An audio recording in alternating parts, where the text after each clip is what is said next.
Welcome back to another episode of the Marketing Millennials. Today I have Abby Gleason on the podcast. She's the Senior SEO and Acquisition Product Manager at Scribd.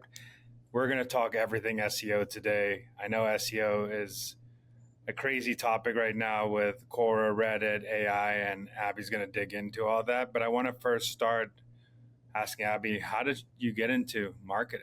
Oh, yeah. I basically out of school got a job as kind of like a marketing catch-all and was doing everything from like packaging swag for salespeople to running our blog and looking at Google Analytics. And that's kind of how I got into SEO. No one goes to school for SEO, right? Like you fall into it by accident. That is how you get into it. So as I was doing the blog work, I was kind of looking at the data and I saw, hey, like I didn't promote this week. Why is it still getting so much traffic? And then I saw it was driving traffic from Google. And so that very like meta first Google search of like, how does one drive traffic from Google kind of got me down this rabbit hole. And I started testing things on our blog and website and increased traffic like 40% year over year, just really quickly. And frankly, became kind of addicted to that up and to the right and really blended what I went to school for, which was like creative writing, PR, and also super interested in psychology and love kind of peeking at the way people search about things and what people are interested in. After that job, I moved into the SEO agency world where I was for 4 years and really dove into like tech and e-commerce sites. And then that's how that got me to the job I'm in today. So Scribd is a tech company and we have a suite of 3 different brands, Scribd and SlideShare, which are user-generated content brands with documents and presentations. And then there's also Everand, which are your ebooks, audiobooks, podcast platform. Awesome. I mean, the funny thing is nobody goes, I think that's a one-liner, nobody goes to school for SEO, which is so true. Who teaches SEO in college or anywhere? Besides, No one. you have to go on the internet to find those answers. Yeah. And stuff. You don't At least when I was in school, no one taught it. And, I actually like a couple years ago asked on Twitter, I was like, if you're an SEO, how did you get into it? And like got like 100 really different responses. I mean, we had some people who started like a Dungeons and Dragons blog and then are now like full-time SEOs because of that. Like we've had people who were like, I think I saw like a plumber who learned how to do like local SEO for their business. Like you can get into SEO so many different ways. So it's just kind of a funny field that way. And it's a fun question to ask SEOs. How did you get into it? Because it's always going to be different. I want to go into what is the current landscape of SEO. Yeah. Particularly, I know Google algorithms are changing right now, and they're always changing, but then also platforms like Reddit and Quora are becoming bigger and bigger on search results. So could you describe what the current landscape is? Yeah. So I think what would make the most sense is really talking through the helpful content update. So that started, I believe, end of 2022. And that is really where Google's like, we're going to promote like real helpful human responses. And so you start to see Reddit and Quora really coming into the search results around that time with kind of like a fever pitch starting, I believe, kind of like mid 2023. There's a lot to be said there, but ultimately people do want content that doesn't feel like it's been SEO'd or keyword stuffed. They're looking for these helpful responses. What's interesting though is that Reddit now shows up, and I believe the last study I looked at said more than 97% of product review queries Reddit shows up for. That is an immense visibility increase for them. And you can also find it if you Google finance advice right now, you will find Reddit, multiple Reddit posts actually, and I've looked through them and I would say some of them aren't particularly helpful. So it's definitely interesting like to see all of the different types of queries that Reddit shows up for because it has expanded really quickly. I get in one sense prioritizing user-generated content, but also sometimes how could you trust that type of content because you don't know if they're really experts behind the content. So, but if Google's prioritizing it, means some people should think about investing in it. And what are your thoughts about as an SEO investing your company being more involved in Reddit? So I guess for me, it's 2 parts. So being involved in Reddit there's one side of it where like people are going on Reddit when they're considering your brand. So they are asking like, I work for Scribd and people are online and they're like, tell me about Everand. Is it worth getting? You've probably done this for product reviews yourself, is like before you invest your own money, you want real people's results. So you're digging through reviews, you're looking at Reddit, you're looking online. So I think it's important to like look at how you're being found on Reddit and Quora. What are people saying about you? What are their complaints? What are they saying that they love about you? And there's not so much, I would say, that you should like jump in and do anything there. I mean, I'm sure there's ways that you can build community and like address certain comments, but overall, I think that's just helpful in shaping your product. So that is something that I'm on Reddit every day, like literally every day, refreshing what are people saying about my product. And I'm sharing that with our product team. And there have been instances where we've caught things because of what someone shared from something, someone put it in a review. So that's one way. The other way is thinking deeply about why Reddit is winning so big right now. I mean, there's obviously a lot of like SEO conspiracy theories, right? With like the $80 million payout to Reddit. But going beyond that, I have a lot of friends who say I add Reddit to my search because it's a human result. If you look at the tone of voice, it's entertaining and it's to the point. So you don't have to dig through a bunch of advertisements or like, I don't know, the recipe blogs where it's like, what is a pound cake? It's like, I don't need all this junk. That is what people think of when they think of the awful SEO keyword stuffed content. And if you're still playing that game, that's where I think you're going to get left behind. I'll be honest. When I'm searching for travel stuff, now when I look at lists, I feel a lot of them are affiliate based links. Yeah. So it's hard to trust, is this hotel or is this location actually good? So I will search favorite restaurants in London, Reddit. See what Reddit will come up with. Or I'll go on TikTok and I'll say best restaurants London and see what they have before I go look at the search results, because some of them are actually just pay to play. So it's hard to tell what's actually truthful and what's not. But I don't think everybody's like that, but I want to go also talk about what are some strategies that SEO leaders can implement to compete with platforms like Reddit and Quora. Yeah, I kind of think of a website really like a storefront. Like you want to go in a store that is exciting, that has a perspective, that you go in and you have a feeling there. A good example of this is a site like Healthline. So while maybe not the most exciting topic, but I purposely will scroll until I find them because I trust them. I know kind of the tone of voice they use. I know their style is really simplistic. They use short paragraphs. I know everything has been written by a medical person and also reviewed by someone with a doctorate. So when I go there, I kind of know what I'm getting and I trust it. And I think we can all take a lesson from those sites that do that. So using like a really clear tone of voice, getting to the point quickly. Like I know it's tempting to have all of the definitions and every possible, keyword stuffed into there, but like don't bury the lead. That's one of the things I think Reddit does really well is people just put their response. I also think there's a way to show like why you're recommending the things you are. It's not just because someone paid you a bunch of money. That's why people trust Reddit. That's why I do, is because when you're looking for best restaurants in London, you see the top voted. So you know that like 100 people upvoted this restaurant and you have inherent trust because you're getting like sourced recommendations. And I actually think there's ways to do that in your own content.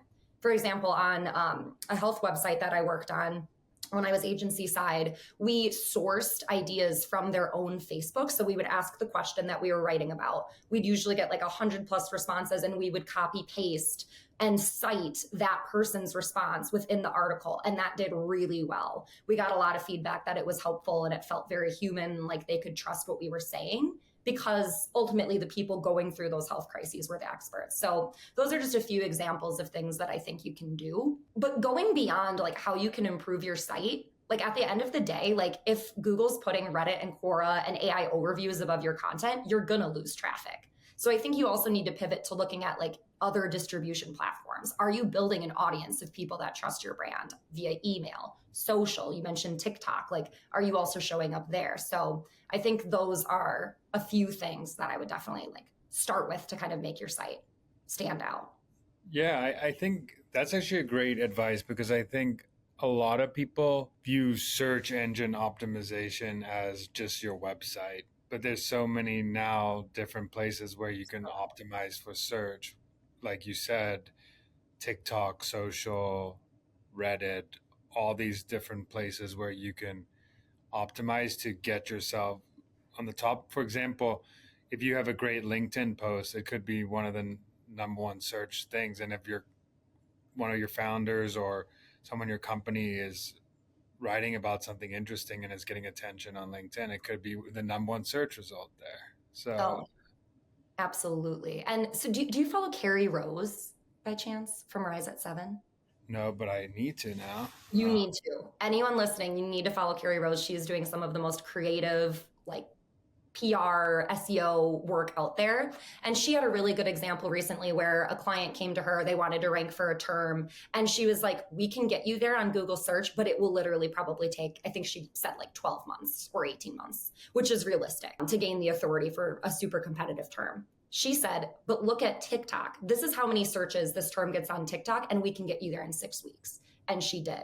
So it's about paying attention to these other platforms that are getting a lot of search volume for these terms, because ultimately people are starting to move away from Google for certain types of terms. Like I myself go straight to TikTok and Reddit for anything travel related or product related. At the end of the day, if your impressions are quality impressions and they're converting, Yeah. you're getting 800,000 versus 1.2 million, but they're still converting really high or even higher than you did before because you optimized your site for conversion. It might actually be better than trying to get to that 1.3. Making your site way better, like you said, a storefront could be the better option for you as a business. Absolutely. And I've been saying trends are born on TikTok. Like if you're not kind of paying attention to what people are talking about there, I do think you're missing out. Like there are all these terms that you will never find in your like Ahrefs or SEMrush. Like I think of like cluttercore. That's like a whole interior design thing, or like cottagecore. It's a whole vibe. Like these are things, or I gave an example on LinkedIn a while ago where Eras outfits, the Taylor Swift tour Eras, like Eras outfit ideas. This was something that was hugely trending, and you might not find it as much on keyword research tools, but if you were paying attention at all online, you know how big of a topic that is. And so I forget which brand it was, but if you Google that, Eras tour outfit ideas, someone created a category page for it and they were ranking like number 1 or number 2 consistently. Like think about the amount of conversions that drove. I actually had people in the comments on my post saying, I bought from this site because of this. So it's just, yeah, I think TikTok can be a way to find ideas as well to help you show up both on TikTok and in actual Google search. I saw a funny meme you did about the 79 hours and the relevancy of that. But it just makes it just shows how fast moving the industry is now and how you have to be relevant to be great at these things. That's why one of the things you said at the beginning of the podcast, which I think most people should do, is stay up to date of what people are doing on Reddit and Quora and TikTok. Otherwise, you're just going to fall behind if you're just going to do blog posts only and try to do keyword stuffing and all the old tactics that worked in the past. Exactly. And so one of the tactics that, it's about choosing the right keywords too. Like I do see a world in which like I'm calling them brandless queries in my head, like how many cups in a pint. These are things that I do think in the very near future are not going to make sense for people to write about. Things that no one cares about what the website looks like, who you are, they just need the information. I think that's where even like definition content, like what is this? If you don't have a perspective or it's not like this trending new thing that like people don't know enough about yet for AI overviews to be worth it, like that is, if you're going for just those keywords, like I would say I would be concerned.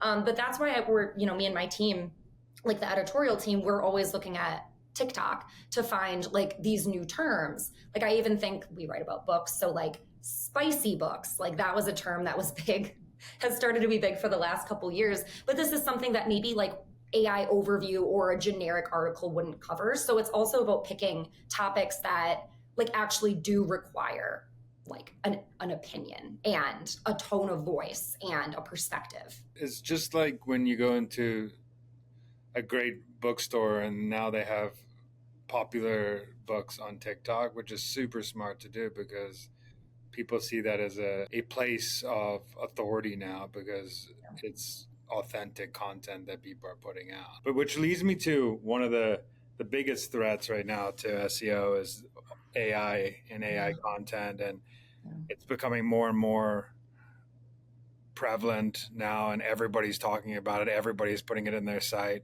So how do you see this affecting SEO? And also what are some things people should think about with the rise of AI? I have a lot of thoughts here. I'll talk about kind of where things are now. AI Overview, they scaled it back pretty significantly. So we actually did kind of, I took a look at our sites and I would recommend everyone do this if you are in SEO or any digital position. People will ask you about this. So have a document prepared that shows your current risk and potential future risk and what you're going to do about it. So that's kind of step one, is like actually audit the risk. So look at your top keywords from Google Search Console now that it's finally updated again. And yeah, take a look, like, is AI Overview showing up for that? And is it automatically unfurling? Does it link to your site? And that way you can start to assess the risk to some of your top, like, most important topics. And then from there, just because the risk isn't currently super high right now, I feel like it's best. Will Reynolds said this in a recent keynote I saw. Like, let's say people are saying that it's going to take 90% of traffic. Let's say it only takes 50%. How are you going to be in the top 50% or the top 10% of sites that beat AI? So I think it's kind of going back to all of the same things we just talked about, is like, I would fully expect this to be a significant threat and a siphon for your traffic. So think about how you can stand out, how you can be found in that AI overview box. That was something that Aleda Solis shared. She's an amazing SEO. In her keynote at MinSearch, she was showing that actually when you do appear in the AI overview box, your click-through rate is higher than if you were in position one. So AI overview, yes, it's a threat. I think it's particularly a threat for brandless queries, but I also think SEOs should see it as an opportunity. If they're going through best practices and having, original research and solid content that's organized well, you increase your chances of being found in that box and could increase your clicks that way. So, I think, yes, a threat, but treat it as an opportunity and just kind of like be adaptable and pivot as things change, because it's just changing constantly. It's hard to say any given day what you should do.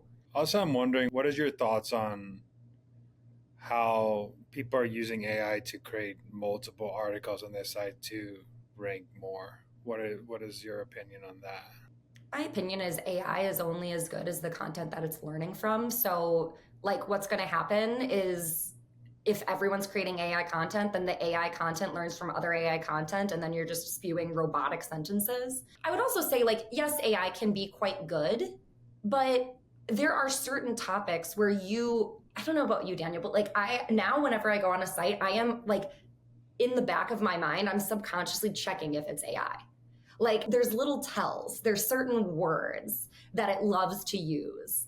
I feel like AI is the version of like, in these uncertain times during COVID, like anytime you see these kind of like weird little like openers, I feel like that's kind of a tell. I think AI should be used as a tool, like absolutely use it to help you get started with your writing. But I do think programmatic AI content at scale, when it's being used to generate entire like articles or entire sites, I would be very hesitant to invest heavily in that.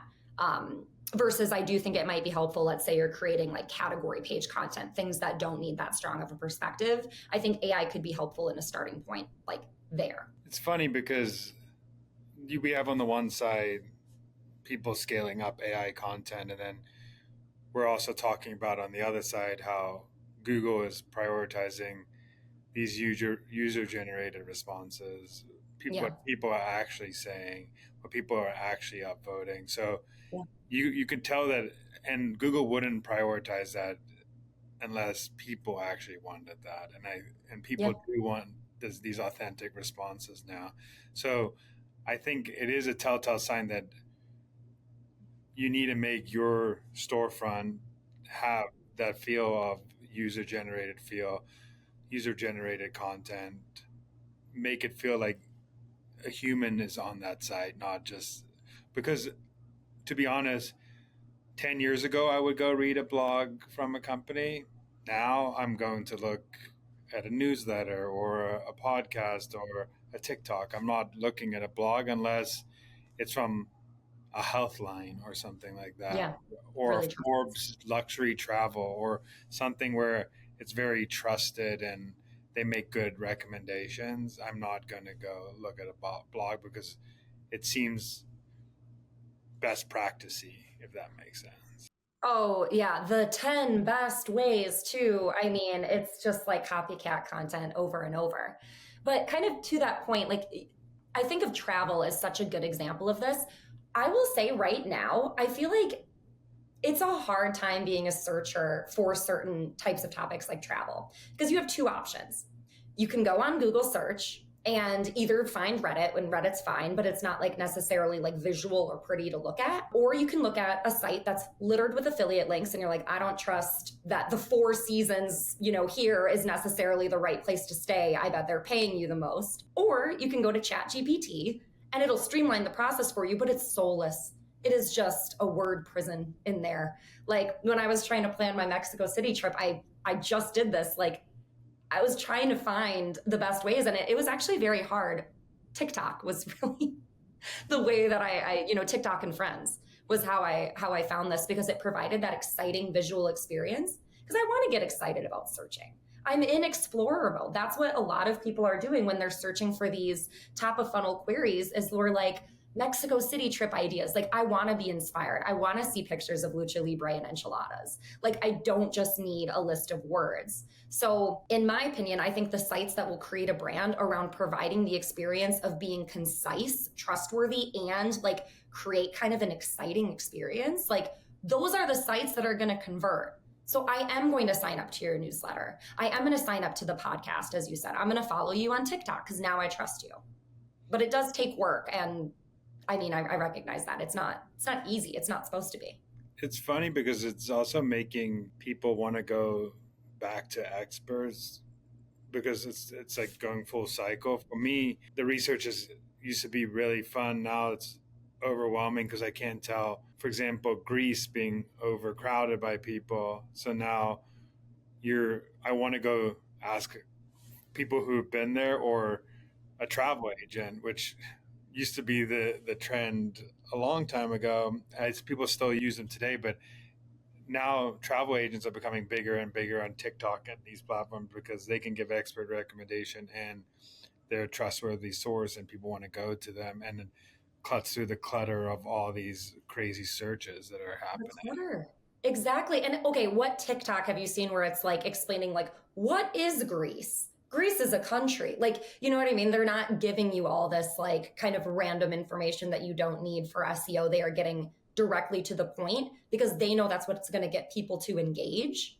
So yeah, I think just coming back to that word engagement, which can be, such a confusing word, but it's like, how do you get people not just to click on your site and leave, but to actually engage with you, to comment, to share, to join the newsletter, to convert, to check out your product pages?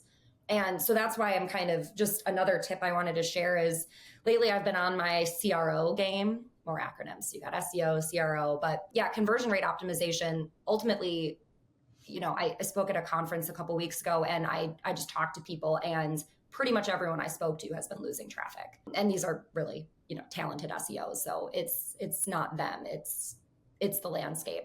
And so I think it's also good to look at your site, of course, making it quality, but how can you get people to take the next action that makes sense for them and it makes sense for your business. So when you're losing traffic, how can you still make money? And so that's something that I do at my business. And I mean, even changing things, like I changed one of our like top clicked CTA buttons. I changed 2 words on it and we increased sign up rate by more than 10%. Like that is a significant impact to our revenue, because when you change things to make more sense and meet user intent, you can make more money. So that's another piece of advice, is like, maybe you've done all the things that I've suggested. You have the expert. Like I've seen that online. People are like, I am the expert. Like there's nothing I can do to make this better. And it's like, if you're losing traffic and you can't help it, how do you still make money from your site? How do you still get people to take action? And so that's where I'd suggest pivoting some of your energy and some of your effort to looking at how you can get people to take the next action and increase that. So if your agency side, that's a great way to show clients, hey, I'm still doing work even when traffic is down. If you're the site owner, you work in-house, it's a great way to get buy-in for more projects if you can still show that you're making, progress.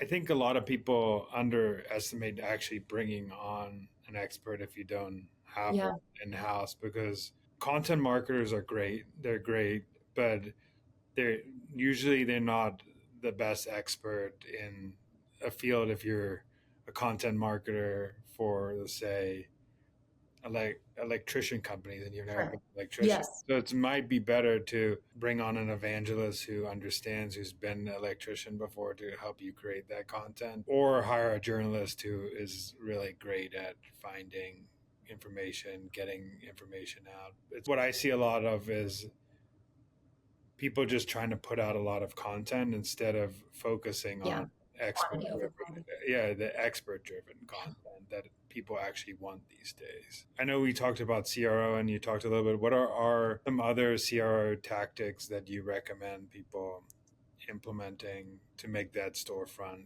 their website? Yeah, absolutely. So I'd say first, focusing on your top pages. So there's a lot of places you can start with CRO, but I would really look at, start with the top performing, because I always say like a 10% lift to your top performer will do so much more than a 50% lift on something that's not, driving that much traffic. So starting with your top product pages, category pages, your home page, your top performing like blogs or articles. So like first step is really identifying where you're driving the most traffic and signups today. And then, just a few examples. Like I just mentioned, like CTA button text is shockingly effective. I'm sure this doesn't apply to everyone, but saying like, start your free trial. No one wants another free trial. No one wants another subscription, Daniel, right? Like no one wants this thing that you're selling. What they want is the actual thing that you provide. So instead of saying, hey, start your free trial, like maybe pivot it to like, get your first book free, or, get free shipping, or whatever it is. Lead with what they actually want, meet their intent. And I do believe you will see like a near immediate impact. And then there are also just elements like small changes can make a big impact, like button color.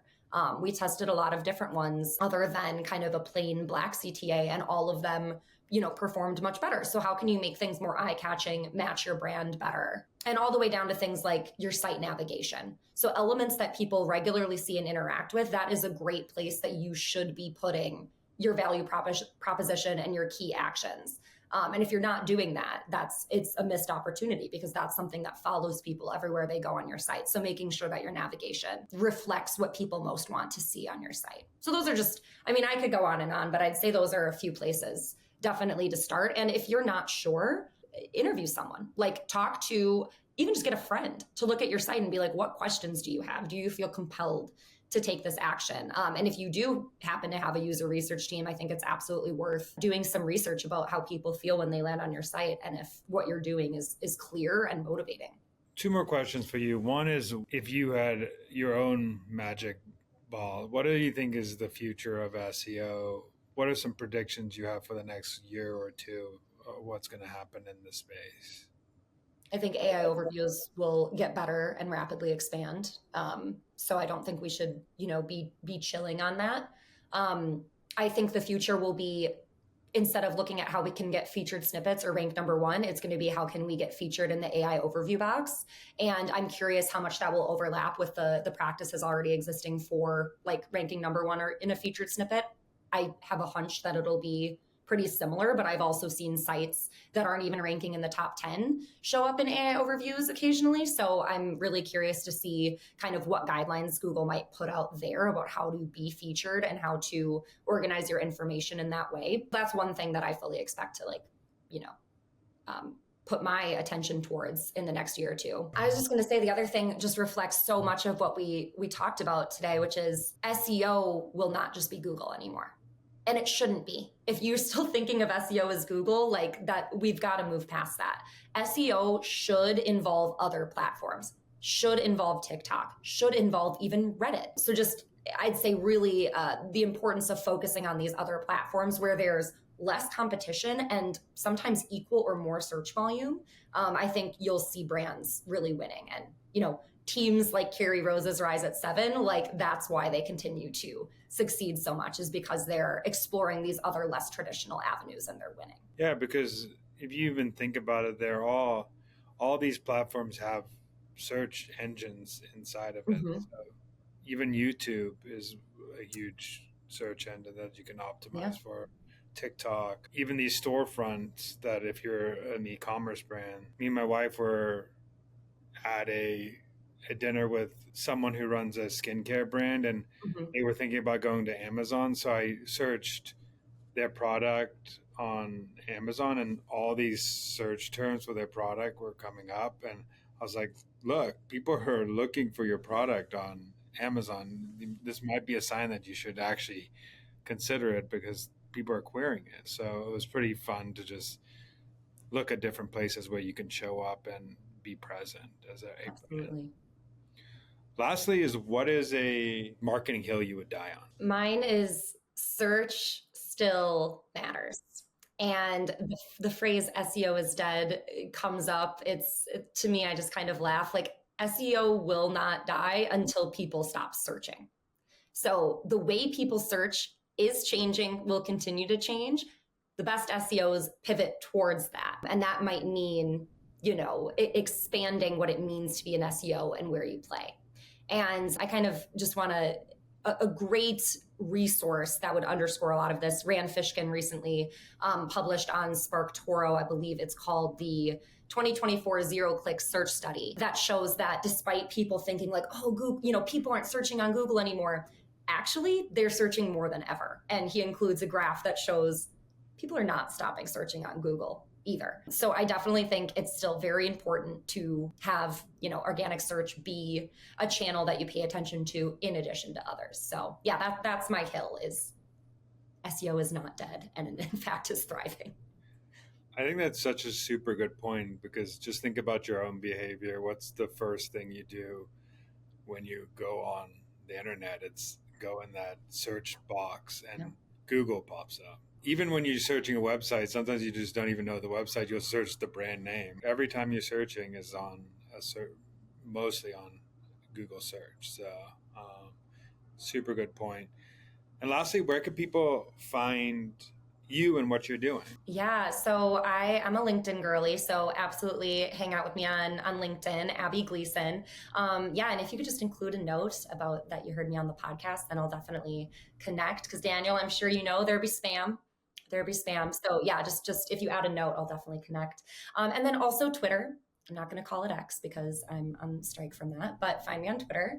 I am not as active there as I once was. I'm more active on LinkedIn, but definitely still post some things there and am active there. Well, everybody go follow Abby.